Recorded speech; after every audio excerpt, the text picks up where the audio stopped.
Do we see reality as it is? I open my eyes and I have an experience that I describe as a red tomato a meter away.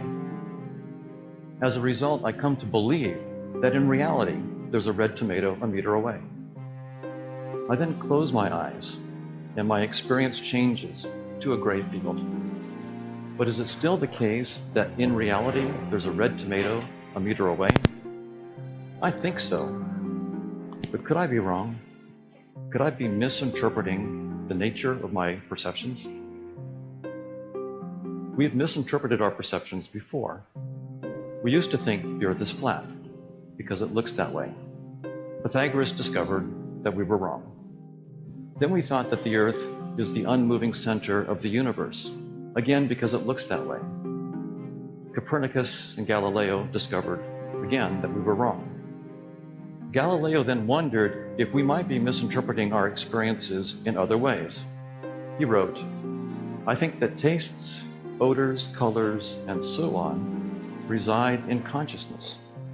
Hence, if the living creature were removed, all these qualities would be annihilated." Now that's a stunning claim.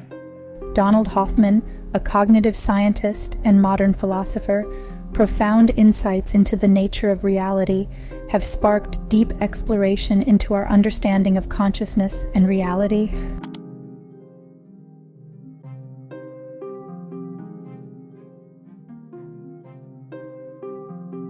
Hoffman argues that what we perceive as reality is not the objective truth, but our own subjective construction.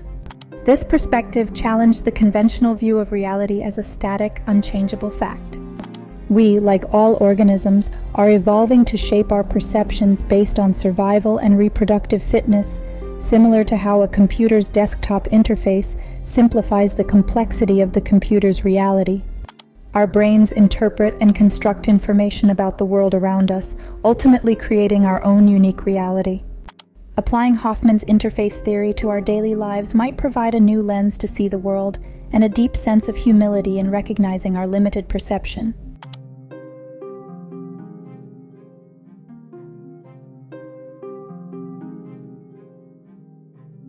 Hoffman continually points out that time and space are not objective elements of an external reality, but rather cornerstones of the perceptual interface that evolution gave us.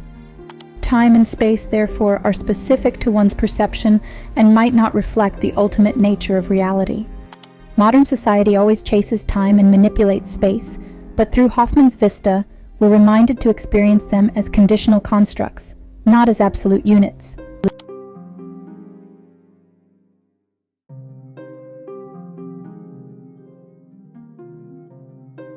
Hoffman's fascinating model of conscious agents navigates through the arbitrariness of consciousness.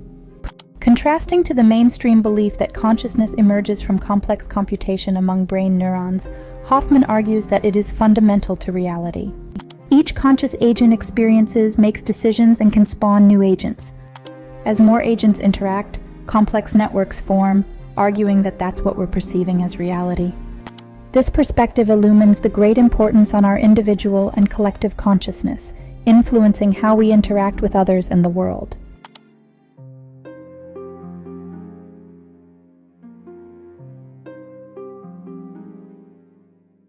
In Hoffman's multimodal realism, he explicates that our perceptual systems have evolved to allow us to perceive only what was important for survival.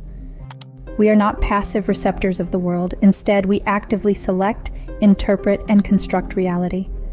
We are makers of our world rather than mere observers. This insight manifestly alters the way we perceive setbacks and challenges. Instead of submitting to external circumstances, we, as the architects of our perception, can exercise our power to innovate our models of reality.